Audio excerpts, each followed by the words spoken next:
हूं समीर अब्बास। मेरे साथ इस वक्त कर्नल यूएस राठौड़ साहब मौजूद हैं। जंग को लेकर लगातार हम अपडेट्स दे रहे हैं अपने दर्शकों को। रूस यूक्रेन वॉर ऐसा लगता है कि निर्णायक मोड़ पर पहुंच गई है, लेकिन यूएस राठौड़ साहब ने आज एक नई थ्योरी दी, क्योंकि हमारे संवाददाता मनीष झा भी इस वक्त वॉर जोन में ही मौजूद हैं। डोनेस से वो लगातार रिपोर्टिंग कर रहे हैं। उन्होंने भी कुछ फैक्ट्स भेजे हैं, क्योंकि कल रशियन फौज के साथ ही मनीष भी मूवमेंट कर रहे थे। टैंक पर सवार होकर उन्होंने रिपोर्टिंग की, और जो रशिया और यूक्रेन की स्ट्रैटेजी नजर आ रही है उस पर मैं और राठौड़ साहब अभी डिस्कशन कर रहे थे। तो एक बड़ी बात निकलकर सामने आई। राठौड़ साहब ने यह बताया कि अब ये पूरी जो जंग है, यानी यूक्रेन का जो काउंटर ऑफेंसिव प्लान है, वो 80/80 में सिमटता हुआ नजर आ रहा है। अब ये जंग का कैसा मोड़ है जिसमें जंग 80/80 के फ्रेम में सिकुड़ती नजर आ रही है, कैद होती नजर आ रही है, ये जरा हमें राठौड़ साहब हमारे दर्शकों को समझाइए। कौन कौन से एरियाज हैं जहां पर जंग सिमट रही है, और ये 80/80 में जंग का सिमटना ये आखिर है क्या? देखिए समीर, ये कयास लगाए जा रहे हैं कि यूक्रेन का काउंटर ऑफेंसिव जो कभी भी एक्सपेक्टेड है वो कहां आएगा और कब आएगा और कितनी बड़ी तादाद में आने वाला है। तो यकाएक हम देख रहे हैं कि सदर्न यूक्रेन जो अभी तक डोरमेंट था, और सारी लड़ाई डोनबास में हो रही थी, बाखमुट डोनबास के ऊपर हो रही थी, यकाएक सदर्न यूक्रेन ज़ेपोरिज़िया और खेरसॉन का इलाका प्रमुखता में आता हुआ दिख रहा है। अच्छा, अब ये क्यों दिख रहा है कि आप ये भी देखिए कि न्यूज़ में यकाएक क्रीमिया के ऊपर बड़ा फोकस आ गया है। अमेरिका भी क्रीमिया की बात कर रहा है। सेलेस्टोपोल में तो अटैक भी कर दिया। जेलेंस्की भी क्रीमिया की बात कर रहे हैं, दम भर रहे हैं कि क्रीमिया वापस लेंगे। अभी बहुत बड़ा अटैक हुआ ऑयल डिपो पे। उससे पहले आपने देखा था कि नेवल शिप्स पे अटैक हुआ था। बिल्कुल, क्रीमिया का सबसे बड़ा शहर है सेवेस्तोपोल, और जेलेंस्की लगातार उससे निशाना बना रहे हैं। जी हाँ, तो जो क्रीमिया पे अगर आपका फोकस है तो क्रीमिया का रास्ता गुजरता है ज़ेपोरिज़िया से। बिल्कुल, तो ज़ेपोरिज़िया एकदम से फोकस में आ गया। यहाँ पर सिचुएशन ये है कि ज़ेपोरिज़िया पूरा प्रांत जो है रूस के कब्जे में नहीं है। जैसे कि ज़ेपोरिज़िया शहर भी रूस के कब्जे में नहीं है, जो कि नीपर नदी के ऊपर।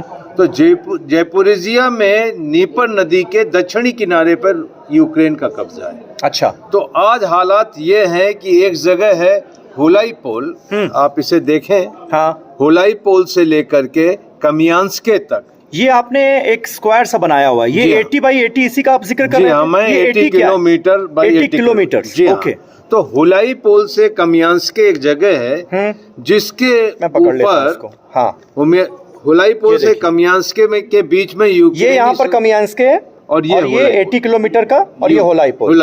ओके, इसके बीच में रूसी और यूक्रेनी सेनाएं लड़ रही हैं। अच्छा, अगर और ये बीच में क्या है जो आपने सेंटर पॉइंट पर दिखाया? ये जो है टोकामैक एक जगह है जो कि एक कम्युनिकेशन सेंटर है। अच्छा, ये देखिए, ये टोकामैक। इस सड़क, इस लाइन को ब्रीच कर देते हैं होलाईपोल से कमियांस्के की जी, तो मेलिटोपोल जो है 185 किलोमीटर नीचे। ठीक है, ये मेलिटोपोल यहाँ पर आ गया। मेलिटोपोल, हाँ, मेलिटोपोल। और आप इसी तरीके से देखें, मेलिटोपोल से आप जो अगर ईस्ट की तरफ चलेंगे तो आप बर्डियांस्क पहुंच जाएंगे। तो एक आपको रफली 80 किलोमीटर बाई 80 किलोमीटर का इलाका दिखाई देता है, जो कि मेलिटोपोल के पकड़े जाने से साउथ डोनेट्स्क में, ठीक है, ज़ेपोरिज़िया में और खेरसॉन में और क्रीमिया में ऑपरेशंस रशिया के लिए दुश्वारी हो जाएगी। ओके, और ये चीज पे जो यूक्रेन है वो जो सबसे अच्छे उनके पास टैंक अभी मिले हैं, उनको वो एम्प्लॉय करके इस इलाके में एक डेंट मारना चाहता है, ताकि रशियन होल्डिंग जो है। आपको लगता है कि यूक्रेन ऐसा कर पाएगा? पॉसिबल है? यहाँ पर पॉसिबिलिटी है, क्योंकि यहाँ पर डेप्थ रशिया के इलाके की बहुत कम है। सिर्फ 80 किलोमीटर की डेप्थ है। अगर इस लाइन को ब्रीच करते हैं, एक्चुअली आप देखिए बखमुत, नहीं तो अगर इस चक्रव्यूह को भेद पाने में जेलेंस्की कामयाब होते हैं और जंग 80/80 में यहाँ पर सिमटती हुई नजर आती है, तो फिर तो एक तरह से ये माना जाएगा ना कि यूक्रेन का काउंटर ऑफेंसिव जो है वो सक्सेसफुल रहा रूस के खिलाफ। यहीं पर पुतिन कोशिश करेंगे कि जो उन्होंने डिफेंसेस बनाई हैं, एंटी टैंक डिचेस बनाई हैं, हाँ। वो अपना सारा कुछ यहाँ झोंक देंगे कि इनका काउंटर ऑफेंसिव रोका जाए, ब्लंट किया जाए। ओके। इसके बाद रशिया अपना काउंटर ऑफेंसिव कहीं लॉन्च करेगा इसके लिए।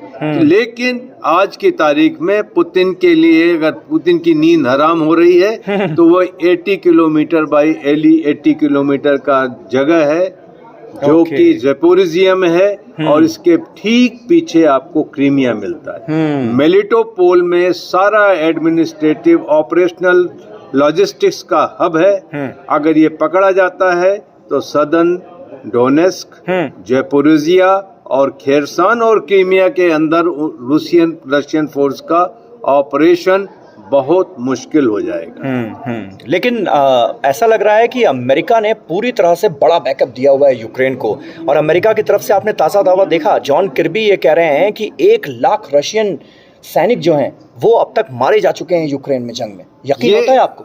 मैं इस बात पे थोड़ा यकीन कम करता हूं, क्योंकि जो अभी ऑपरेशनल प्लान लीक हुआ था जी। उसमें रशियन कैजुअलिटी कोई 17,000 या 14,000 दिखाई गई थी। अच्छा, तो बहुत फर्क है। तो 1 लाख में 20,000 डेड बता रहे हैं, 80,000 वुंडेड बता रहे हैं। लेकिन इसके अंदर जो सबसे बड़ी चीज है कि जेलेंस्की भी जानते हैं कि इसके बाद इतनी बड़ी मिलिट्री एड इनको नहीं मिलने वाली।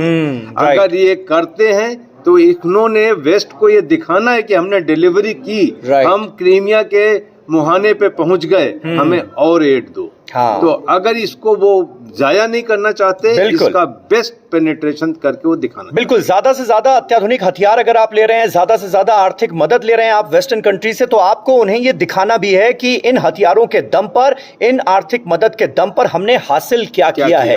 तो कुल मिलाकर ये मुहाना जो है जंग का, ये यहाँ पर जंग इस मुहाने पर पहुंचती हुई नजर आ रही है कि यूक्रेन पूरी तरह से कोशिश कर रहा है कि काउंटर ऑफेंसिव में वो सफल हो पाए। और इसलिए राठौर साहब, ये जो 80x80 का आपने मैप हमें समझाया है, ये अपने आप में बहुत महत्वपूर्ण हो जाता है। और ज़ेपोरिजिया पर हम सब जानते हैं कि रशिया का कब्जा है, इसलिए इसके इर्द गिर्द के इलाकों में यूक्रेन कैसी प्लानिंग कर रहा है, ये समझना भी बहुत ज्यादा जरूरी था। बहुत बहुत शुक्रिया यूएस राठौर साहब आपका हमारे साथ जुड़ने के लिए, और ये बहुत अहम जानकारियां इस जंग की रणनीति को लेकर जो आपने दी है, वो मुझे लगता है हमारे दर्शकों के लिए भी काफी फायदेमंद साबित होगी इस जंग की, रूस यूक्रेन वॉर की स्ट्रैटेजी को समझने के लिए। फिलहाल TV9 डिजिटल में मेरे साथ बस इतना ही। नमस्कार। Thank you.